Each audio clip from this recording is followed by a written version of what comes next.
incontestablement, qui ont une vie affective et sexuelle durable, et qui se pensent comme des couples, mais qui vivent dans des maisons ou des appartements séparés. Soit parce que le monde du travail les sépare, pour des parties souvent importantes de leur vie quotidienne, soit parce qu'on préfère, dans les cas de recomposition, ne pas imposer un nouveau partenaire à des enfants qui, au fond, ont encore des liens avec leur propre père, par exemple.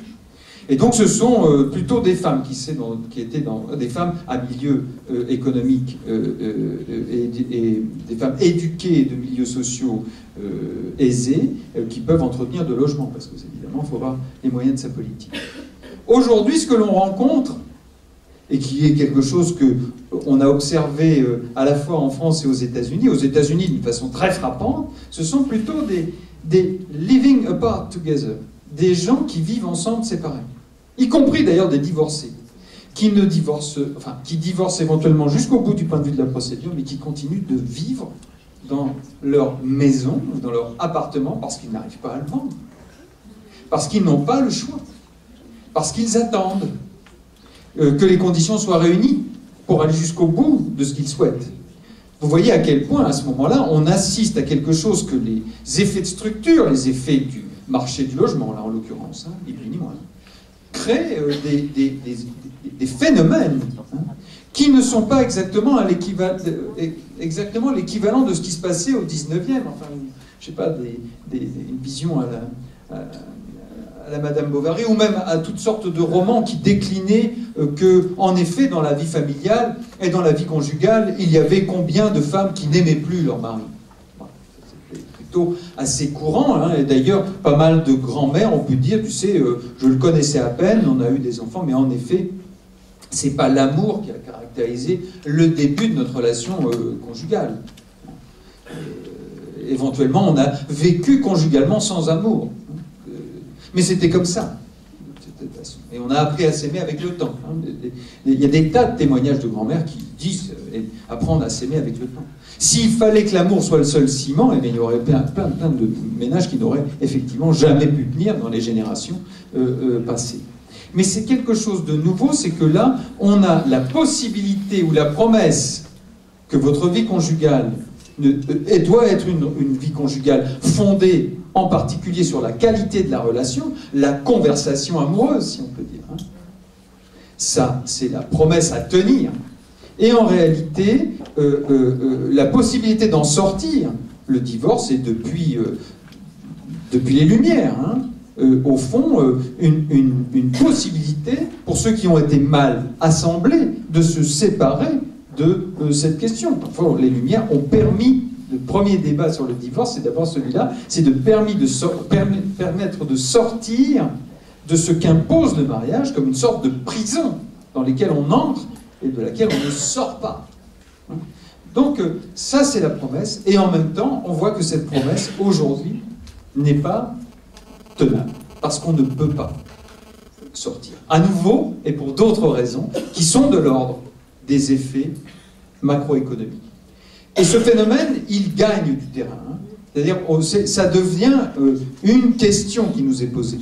C'est-à-dire, comment fait-on pour s'accommoder de l'idée qu'on ne peut pas sortir, y compris d'une vie familiale et de liens familiaux qui n'ont plus de familial et de ménage que le nom. C'est-à-dire, il n'y a plus que le ménage et plus la famille. En tout cas, plus le couple dans la famille. De la même manière qu'il y a toutes sortes de transformations qui sont liées à la prévalence des liens parents-enfants sur les liens conjugaux. Au fond, on est arrivé là à cette espèce d'équation, quelque chose se sépare, qui chez les anthropologues est clé de voûte, qui est l'alliance et la filiation. Donc en effet, les parents sont quand même sommés d'être... Et on est parents pour toujours. Et ça, l'inconditionnalité de ce lien de filiation va de pair avec la séparation des liens conjugaux qui fait que non, on n'est pas destiné à rester un couple pour toujours. Et nous sommes obligés d'inventer effectivement cela. Alors, ce que je constate, c'est donc, et j'ai pris tout mon temps de parole à peu près, je constate qu'il y a une sorte de double injonction. Et ça produit de grandes difficultés et d'interprétation et d'intervention. La première, c'est tout ce qui va du côté de l'autonomie, de l'indépendance, qui suppose les moyens, qui suppose justement les liens économiques, qui va de pair évidemment avec un modèle démocratique dans lequel nous sommes des individus individualisés qui opérons des choix sur notre propre existence, voire qui contribuons à la fabrication de l'existence collective par ce que nous pensons être le bon chemin. Donc cette individualisation qui est une promesse, qui est vertueuse, mais qui a de très fortes limites, et de l'autre, une injonction qui, parce que quand on n'a pas les conditions de possibilité d'être des individus, parce que les contraintes surdéterminent nos vies quotidiennes, nos relations conjugales, nos relations familiales, nos relations de parenté, etc., là, il y a un terrible écueil, c'est que c'est dans l'individu, et c'est l'individu d'ailleurs qui va sentir qu'il échoue, lui, tout seul. Alors qu'en réalité, ce qui est posé, c'est l'impossibilité de réunir les conditions d'être un individu qui opère des choix. Non, il y a beaucoup de vies, et de plus en plus en ce moment, de vies qui sont déterminées par les contraintes, mais totalement déterminées par les contraintes. Il n'y a pas de choix. Vous avez à ce moment-là deux attitudes possibles. La révolte. C'est la révolte de certains parents qui disent « Attendez, vous êtes en train de me dire que je ne suis pas bon? Mais écoutez, voilà les clés de la maison, voilà l'adresse de mon boulot, voilà mes conditions de travail, voilà mes horaires de travail, voilà ma rémunération, prenez ma vie et faites mieux. » Ceux-là, ils se révoltent. Ils vous disent « Oh, ça suffit, l'injonction. » Et puis il y a les autres. Et c'est à ces autres qu'on a surtout à faire. C'est le repli. C'est le retrait. On dit ils n'ont pas de repères, mais ce n'est pas de repères, on en a beaucoup plus qu'il nous en faut. Précisément, on a énormément de normes qui sont des injonctions à l'autonomie.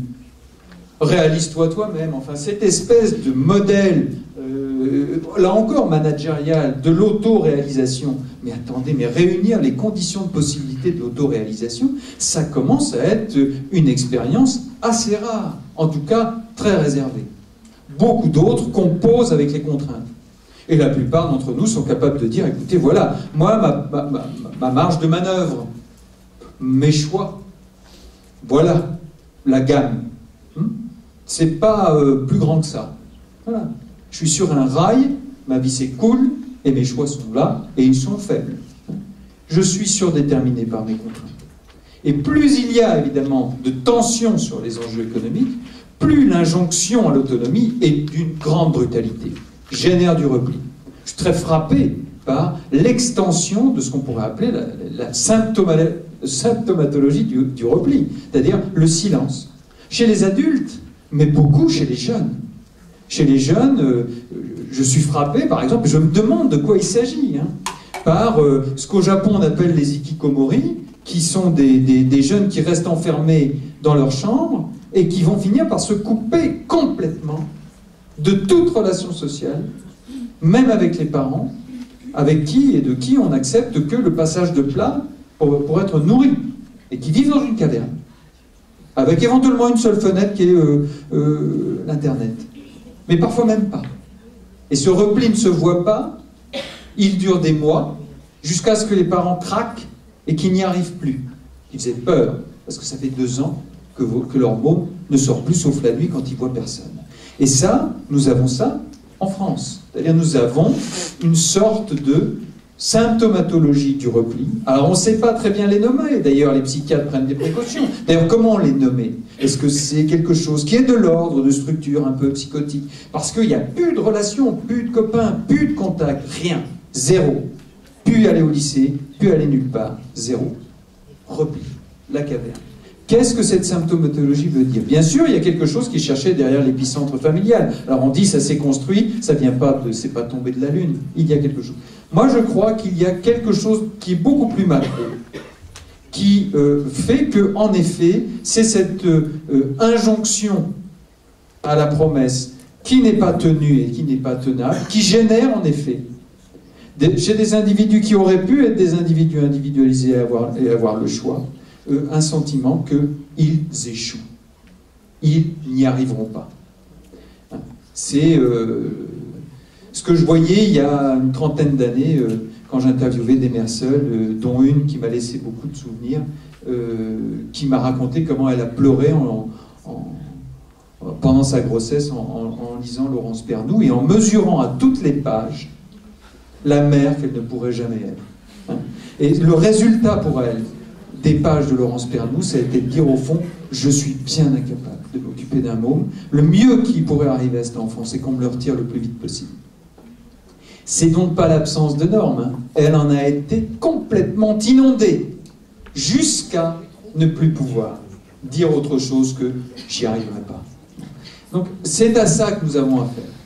Je crois que je vais m'arrêter là-dessus. J'espère que vous retiendrez en tous les cas la difficulté probablement pour les cliniciens, dans un contexte comme celui-là, de faire la part de ce qui est le sujet dans l'histoire, dans son histoire personnelle, mais aussi le citoyen dans la grande histoire et dans le moment historique particulièrement délicat que nous traversons. Merci de votre attention. Merci de cet apport effectivement riche et qui nous ramène à certaines réalités alors extérieures à la famille. Bon, je pense qu'il va y avoir un certain nombre de commentaires vis-à-vis de cette position. Donc voilà, je laisse la parole à la salle. Bien, je vous remercie beaucoup de votre rapport. Je trouve quand même que dans votre rapport, il y a aussi une certaine, bon bien sûr lucidité, mais une dose de pessimisme que je retrouvais déjà dans l'exposé précédent. Bon, ceci étant dit, je voudrais quand même deux points. Quand vous dites par exemple, quand vous citez l'exemple des mères célibataires, etc., ou le fait monoparental, et que vous disiez, bon, on ne peut pas dire qu'il y avait absence de normes.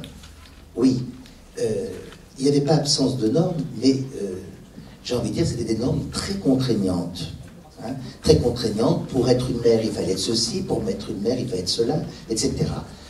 Alors, est-ce que le problème, c'est...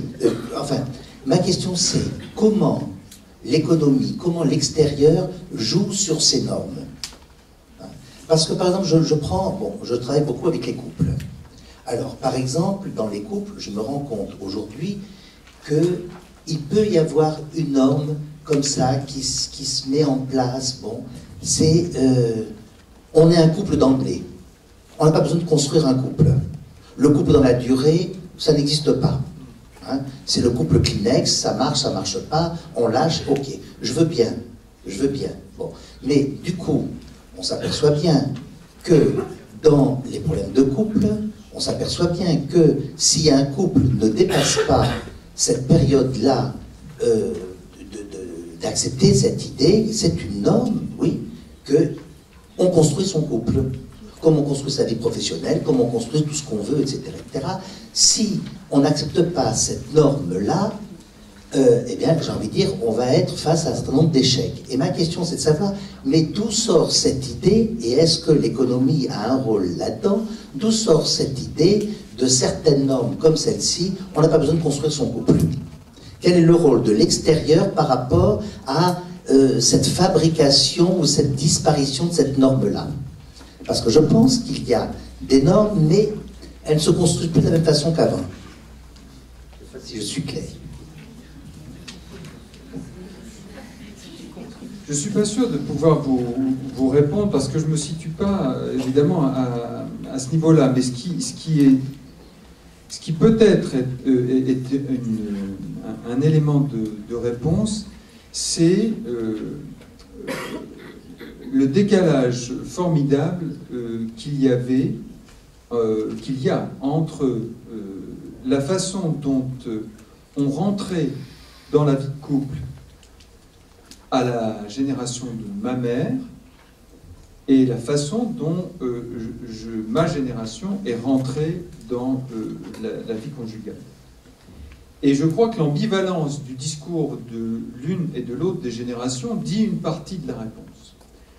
Ma mère est la génération de ma mère qui est née au début du XXe siècle, dans les années 20, pouvait très bien dire, par exemple, en regardant ce qu'était sa trajectoire, au fond, les choses me sont arrivées.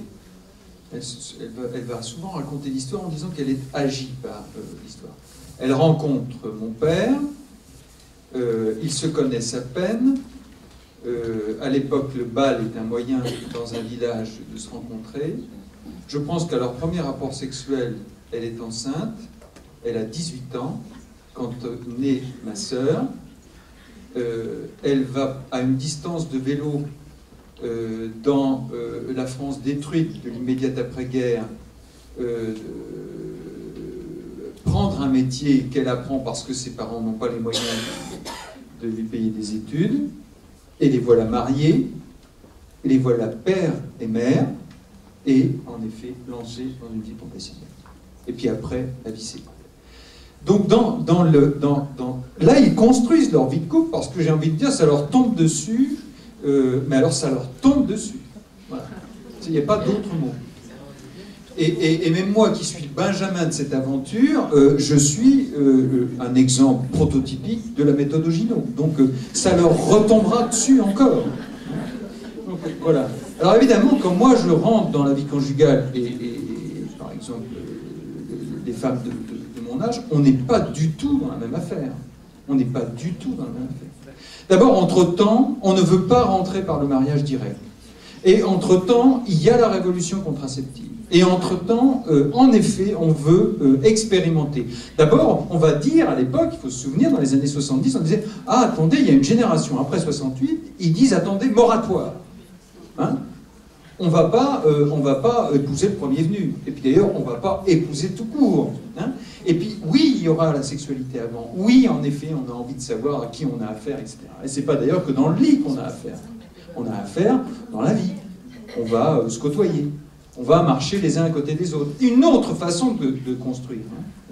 Donc, je pense que ma réponse, ce serait de vous dire, pensons générationnellement à ce moment-là. Ce serait peut-être une assez bonne manière de procéder. Pensons en destin de génération. Quand je vous parlais des grands-mères qui fabriquent des mères, qui fabriquent des filles et qui fabriquent maintenant des petites filles qui n'ont pas du tout le même destin générationnel, oui, nous devons penser en termes générationnels. C'est comme ça. Donc il faut se demander ce qui aujourd'hui est différent, mais qui est notre contexte dans lequel la question du couple se pose. Pas de manière intemporelle, de manière située, de manière historique, de manière présente. Hein, c'est ça. Je répondrai tout ça. Moi, je vais peut-être répondre, si vous le permettez, Monsieur Prieur, je vais peut-être vous répondre. On a l'impression que vous continuez à défendre une conception de la famille qui est une conception du refuge privé. Je veux dire, finalement, il existerait, je veux dire, des lieux privés par rapport à l'ensemble de ce que vous dites et de ce que fait de vous la société. Or, il me semble que là, vous esquivez, vous esquivez complètement le fait que les individus sont pris effectivement dans des périodes. Hein. Et alors moi, je ne raconterai pas les choses de la même manière que vous, hein, parce que, bon, pour de multiples raisons, et parce que je suis à la croisée de multiples divorces, à une période où apparemment vos parents étaient très contraints et les miens avaient pris des libertés absolument fantastiques. Mais il me semble dans ce que vous dites, Monsieur Prieur, que vous oubliez complètement, je veux dire qu'il y a eu 1968, complètement. Et que vous oubliez aussi complètement que le couple, la famille, c'est des rapports de domination masculine. Ce que vous avez dit d'une autre façon. Mais qu'on ne peut pas esquiver cette domination masculine dans l'histoire de la famille. Ce n'est pas deux individus égaux qui, effectivement, vont décider et de construire leur couple, leur famille et leur vie professionnelle. Ça ne se passe pas comme ça, sauf dans des romans chrétiens, à mon avis. Simplement, je ne vois pas, voyez-vous, je trouve c'est très intéressant votre réponse, mais je ne vois pas en quoi ce que je vous dis vous donne l'impression que pour moi la famille est repliée. Pas du tout, pas du tout. Je pense, non, attendez, je pense que justement il y a une interaction continuelle entre l'extérieur et l'intérieur, que cette détermination parce que je suis systémicien, elle peut aller dans différents sens. Et la question, quand je parle de la construction du couple, c'est pas parce que je parle de la construction du couple que pour autant je l'isole dans une cellule qui serait coupée de l'extérieur. Pas du tout. Hein. Maintenant, c'est vrai que je trouve que dans ce que vous avez dit, Claude Martin, je trouve qu'il y a une chose qui est intéressante. Alors vous vous dites qu'il faut se situer dans le générationnel, etc., etc. Bien entendu, je ne peux être que d'accord avec vous. Mais quand on prend ces exemples de couple et le couple dont vous parlez, j'aurais envie de dire la grande différence. Bon, vous dites, en parlant de l'exemple de vos parents, que la construction leur est tombée dessus. Oui, c'est vrai. Ils ont été obligés de construire. Bon. Je crois que la grande différence qu'il y a, c'est que les couples de la génération suivante ont eu l'impression, ou ont l'impression, même au jour d'aujourd'hui, de choisir, mais qu'en réalité, le choix est limité. Hein? Je crois que c'est ça la différence fondamentale. Hein? C'est-à-dire qu'avant, on faisait les choses pas par choix, mais par obligation. Maintenant, on a l'impression qu'on fait les choses par choix, mais du coup, dans ce choix-là, qu'est-ce qui se passe de la détermination et qu'est-ce qui se passe effectivement de cette liberté que l'on peut avoir? Je crois que c'est là où il y a une difficulté. Et cette croyance qu'on dit aux individus, vous avez le droit de faire ce que vous voulez, hein, là, je pense qu'on rentre, alors pour le coup, dans un système de croyance qui peut entraîner des dysfonctions importantes. Peut-être que ce qui est là où on s'accordera assez facilement, je crois, c'est sur l'idée que ce qui fait problème, c'est bien sûr le gap entre... c'est pour ça que je parle de promesses non tenues, c'est-à-dire d'un récit, qui est le récit de l'individualisation, hein, qui est le récit du marché en partie d'ailleurs, hein, qui est le récit de l'autoréalisation. Ce récit abîme énormément de choses à partir du moment où on ne veut pas regarder les effets de structure. L'espèce de balancier formidable qui a été, alors pour ma génération en tout cas, et probablement pour la vôtre, nous étions dans l'action contre les surdéterminations, par les classes, par le genre, et par tout ce qui vous faisait endosser le vêtement de telle ou telle forme identitaire par des prescriptions. Il fallait casser cela. Hein. Et en effet, à ce moment-là, l'enjeu dans la vie familiale et le regard qu'on y portait sur le conjugal et le familial, c'était de dire que c'était une structure de reproduction des rapports de domination d'un sexe sur l'autre ou d'une classe sociale sur d'autres, etc. C'était ça qui était l'enjeu. Il fallait absolument casser cette structure élémentaire, non pas de la parenté, mais de la reproduction sociale. Nous sommes dans autre chose désormais, non pas que ça ait disparu, la reproduction sociale, mais c'est que précisément, ce qui est différent, c'est la promesse que représentait la capacité que nous aurions d'agir sur ces effets de structure. Et alors, on a un dilemme. Hein. Certains disent, dans les sciences sociales, au fond, on peut grosso modo tracer une ligne. Il y a une science sociale individualiste. On la trouve dans un certain nombre de disciplines, et on la trouve aussi à l'intérieur de chacune des disciplines, où en effet, les paradigmes sont plutôt de l'ordre de l'individu, comme structure élémentaire d'intelligibilité du monde. Et puis il y a ceux qui sont encore dans la structure. Et je crois que la difficulté, c'est précisément qu'il ne faut pas délier. Il faut garder, évidemment, ensemble. Ah, le risque, c'est de dire, c'est compliqué. Le risque, c'est de dire, oh, mais alors, si c'est à ce point compliqué, on n'y arrivera jamais. Hein, c'est un peu, je reprends la casse-tête de la réponse que vous m'avez faite, c'est-à-dire quand je vous dis, mais alors au fond, vous nous dites qu'il n'y a pas d'issue. Et non, non, c'est pas ça. C'est que dès qu'on dit c'est compliqué, ça ne veut pas dire il n'y a pas d'issue. Ça veut dire attention, attention, il faut absolument structurer nos échanges sur des postures critiques sur ce dans quoi nous sommes pris. Voilà, je crois que votre réponse c'est celle que je me ferai à moi-même par rapport à la piste que vous me tendez. C'est avoir une posture critique, c'est dire non, rien n'est écrit à l'avance, hein, mais en même temps, le pire n'est donc pas nécessairement le chemin, mais en même temps, n'ayons aucune espèce d'illusion sur la nature des récits qui, précisément, sont une partie de notre écueil. Moi, je crois que nous souffrons beaucoup, quand on parle, par exemple, du cas français, de ce qu'on appelle le pessimisme. Vous nous dites on est pessimiste. Je ne crois pas que c'est du pessimisme. C'est en revanche de refuser de choisir entre un discours qui dit mais vous êtes en train de nous dire que tout est déjà écrit pour nous et on est pris quoi. On ne s'en sortira pas. Hein, les destins sont en train de se réappliquer avec une force absolument colossale, et de ça on ne sort pas. Donc la promesse 68 n'est pas tenable, n'est juste pas tenable. On va redécouvrir les effets structurels. Alors c'est en partie vrai, il faut garder ça, parce que oui, c'est en train de se jouer aussi comme ça. La précarité du travail, l'affaissement de la protection qu'était la société salariale, l'affaissement de la fonction que jouait l'État. Enfin, il ne faut quand même pas se raconter d'histoire. Il y a une espèce d'effritement incroyable de ce qui étaient les formes de la protection qui sont un moment historique relativement court en plus, hein, qui ont permis à des individus de s'individualiser. Donc quelque chose est freiné considérablement, mais en même temps s'étend, c'est-à-dire le périmètre s'étend. Nous ne sommes plus les seuls à pouvoir bénéficier de ce genre de promesses, c'est que ça, c'est en train de gagner à l'échelle de la planète des populations qui sont considérables. Enfin, ce que vous racontez sur la Chine, à mon avis, c'est absolument formidable ce qui se passe. Ça ne veut pas dire que ça se passe sans casse. Donc il faut qu'on tienne les deux bouts.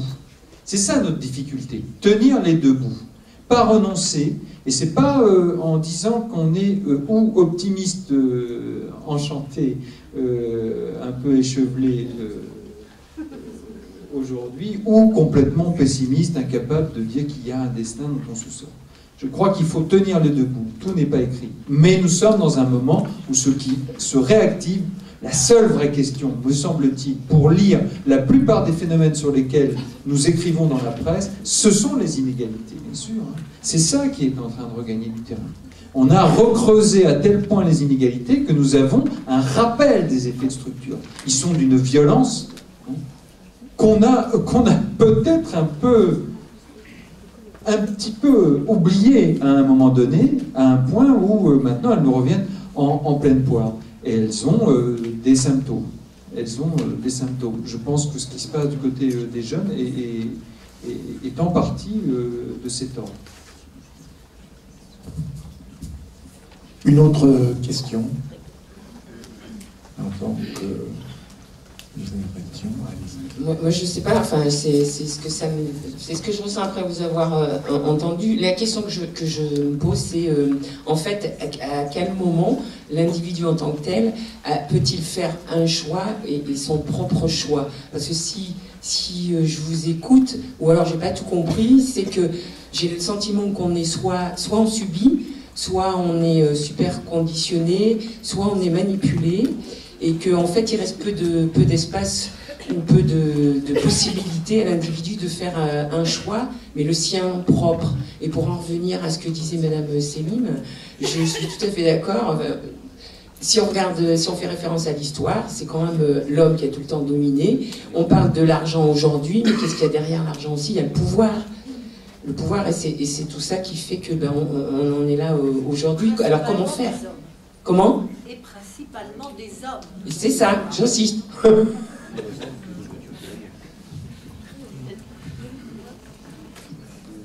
Surdéterminer,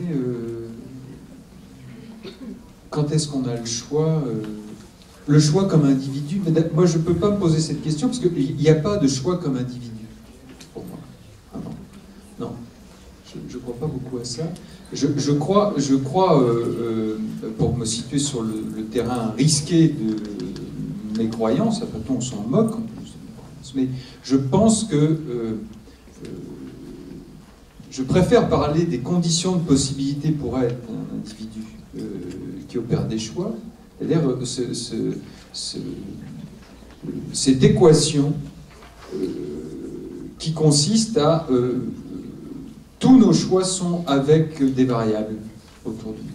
C'est ce qu'on appelle les épreuves de l'existence, c'est ce qu'on appelle l'écoulement de la vie, c'est ce qu'on appelle la confrontation perpétuelle à autrui, à un autrui proche et des autrui moins proches, jusqu'à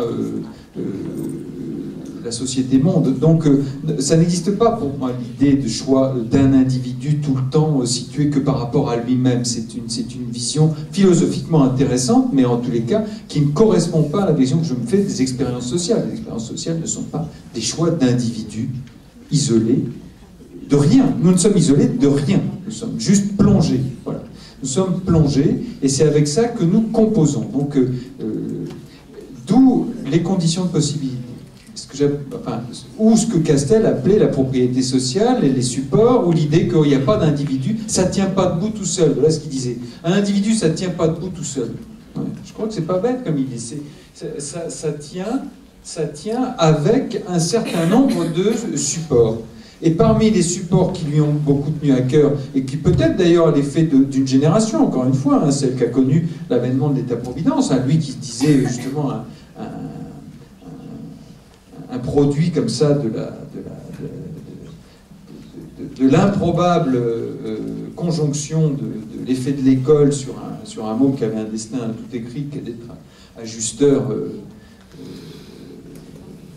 à Brest, à la navale. Bon, c'est le droit social, c'est-à-dire de dire le droit social, c'est les supports. C'est d'ailleurs un droit social qui est né de 30 ans de guerre qui ont été les plus grands, enfin les très grands chaos dont sont issus la période contemporaine. C'est-à-dire on a ceux qui sortent de cette expérience sortent avec des promesses qu'ils vont ériger autour et à propos de la construction de ce qu'on appelle improprement l'État-providence, mais en tous les cas de droits sociaux, de droits d'individus, de droits universels d'individus, pour essayer de contrecarrer justement, précisément, ce qui avait marqué cette période de la guerre.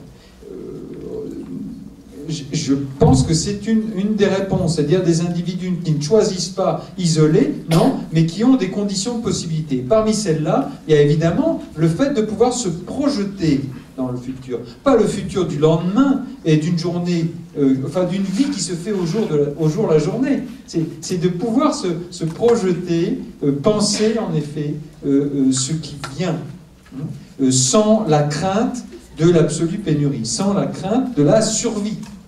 C'est une vie déterminée par le seul lendemain est évidemment une vie dont on essaie de s'émanciper, de sortir. C'est pas une vie, celle-là.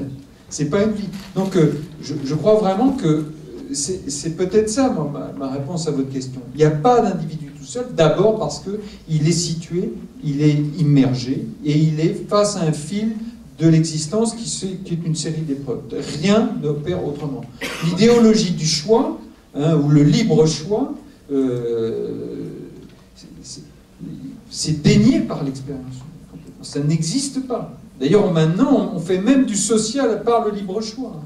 Le libre choix, c'est les prestations qu'on voudrait adresser aux jeunes. Le libre choix, c'est les prestations qu'on veut adresser aux vieux. Enfin, on rêve qu'ils peuvent choisir. Enfin, on se fout du monde. On pourrait au moins avoir la décence de ne pas les appeler comme ça. C'est au moins. Parce que ça, c'est générer précisément un des problèmes à résoudre, c'est l'illusion du libre choix. Il faut arrêter, puisque ça n'a jamais correspondu à la réalité de l'existence humaine, au moins éviter de laisser entendre que c'est possible. Ça ne veut pas dire qu'on ne peut pas choisir, mais c'est au moins composer avec l'idée que le choix, c'est un résultat bien différent de l'individu qui choisit pour lui-même, isolé de tout. Mais qu'est-ce que c'est cette histoire? Moi, je n'y crois pas. Pour le coup, ce récit-là, à mon avis, c'est un peu comme ce qu'on disait tout à l'heure sur le don managérisé, c'est pareil. C'est quand même des récits qu'il faut endiguer, arrêter, stopper, contrecarrer, critiquer, déconstruire, refuser. Parce que, voilà. C'est ça.